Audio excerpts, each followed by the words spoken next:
तमाम वो प्लानिंग्स, तमाम वो दिली ख्वाहिशात जो आप पूरी करना चाहते हैं अपने एफर्ट से, ये लकी फेज नहीं है, एफर्ट्स बढ़ आएंगे। ये एक स्पिरिचुअल सीजन है जिसमें आप ज़्यादा अपने अंदर इमोशनल बूस्टर फील करेंगे, ज़्यादा बिलीव्स की पुख्तगी आएगी। तो मार्स जब 20 जुलाई को आपके 5th एंगल पर होगा और जुपिटर ऑलरेडी 5th एंगल पर डायरेक्ट है, बहुत पॉजिटिव है, तो आपकी नॉलेज आपका सबसे बड़ा हथियार होगी।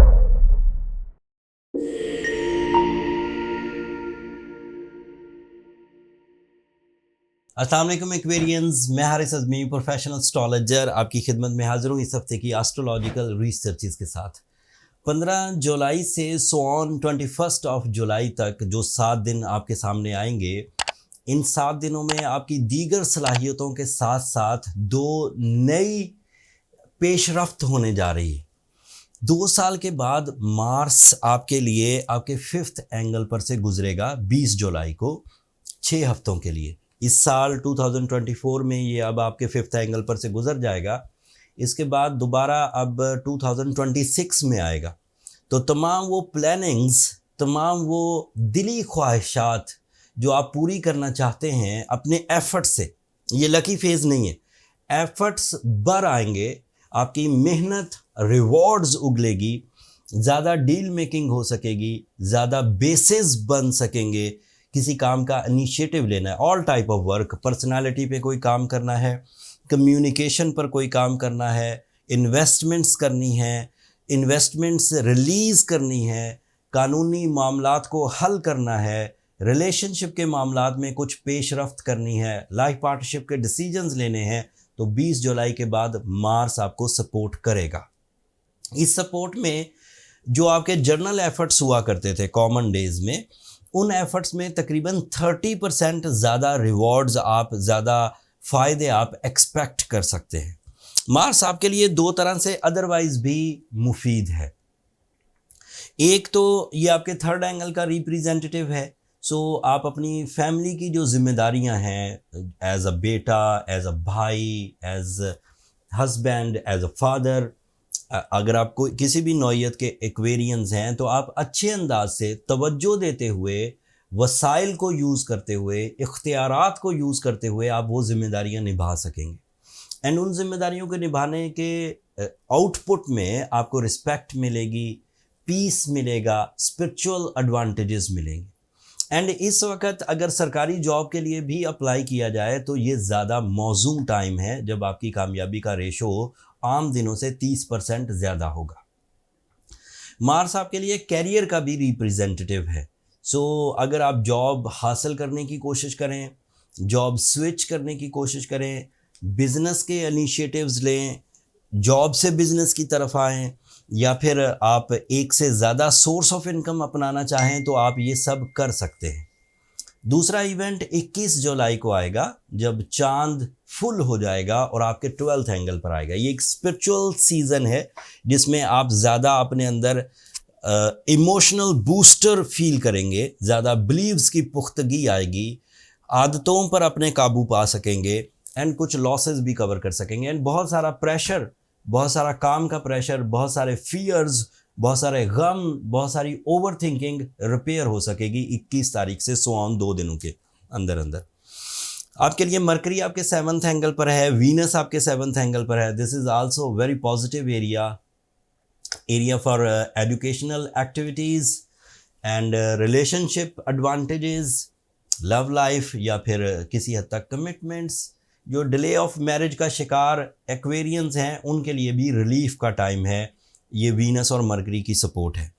आपके लिए जुपिटर आपके 5th एंगल पर है। ये वही एंगल है 5th एंगल जिस एंगल पर 20 तारीख को मार्स आएगा। तो मार्स जब 20 जुलाई को आपके 5th एंगल पर होगा और जुपिटर ऑलरेडी 5th एंगल पर डायरेक्ट है, बहुत पॉजिटिव है, तो आपकी नॉलेज आपका सबसे बड़ा हथियार होगी। आपका विजडम, इंसाफ पसंदी आपका सबसे बड़ा हथियार होगी। आपकी accuracy in the plans, in the performances, in the creative skills, in intuitions, ये बहुत हाई लेवल पर होगी 2024 में। इसको भी आप अपना हथियार बनाते हुए अपनी कामयाबियां हासिल कर सकते हैं। एक छोटी सी परेशानी भी चल रही है एक्वेरियंस के साथ कि उनका रूलिंग प्लैनेट इस वक्त रेट्रोग्रेड है। ये 5 महीने तक रेट्रोग्रेड रहेगा, मिड नवंबर तक। इस रेट्रोग्रेशन की बुनियाद पर आपकी जो नेचुरल एबिलिटीज़ है उसका कुछ फुकदान रहेगा, कुछ कमी रहेगी। बट अदरवाइज जो 6 प्लैनेट्स हैं वो आपके लिए इतने फेवरेबल हैं कि अगर सिर्फ आपका रूलिंग प्लैनेट कमज़ोर हालत में है तो तंग नहीं कर पाएगा। बट जो वीक एक्वेरियंस हैं, जो हर वक्त बाहर में ही रहने के आदी हैं, उनके लिए थोड़ी ट्रबल हो सकती है। उसको ओवरकम करने के लिए जो मेरे पास बहुत अच्छी रेमेडी है वो ये कि एक तो सूरह शम्स पढ़ी जाए दिन में 5 दफ़ा किसी भी वक्त। दूसरा ब्लू सफ़ायर पहना जाए।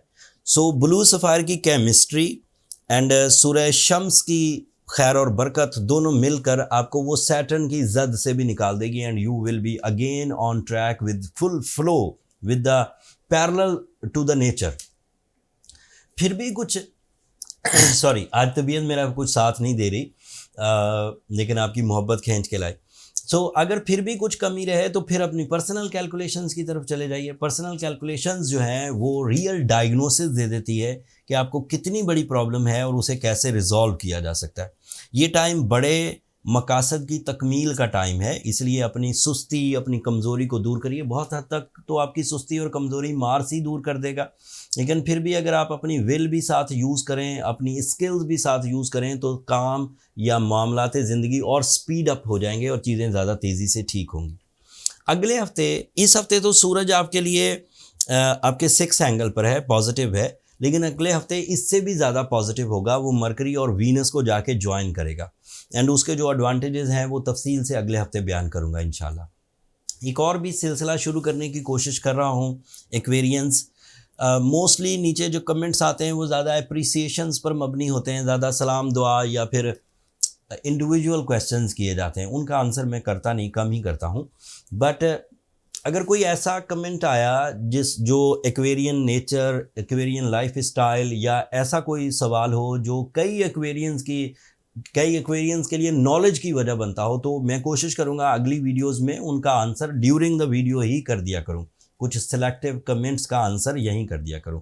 सो कोशिश करिए कि ऐसे कमेंट्स या ऐसे सवालात रखिए जिनका फ़ायदा आम एक्वेरियंस को भी हो। That's all from my and Aquarians.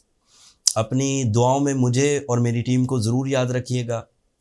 Channel को सब्सक्राइब करना मत भूलिएगा। आप लोगों की सब्सक्रिप्शन मेरी हौसला अफजाई की वजह बनती है। अगले हफ्ते तक के लिए अब इजाज़त दीजिए। अल्लाह ने के बाद।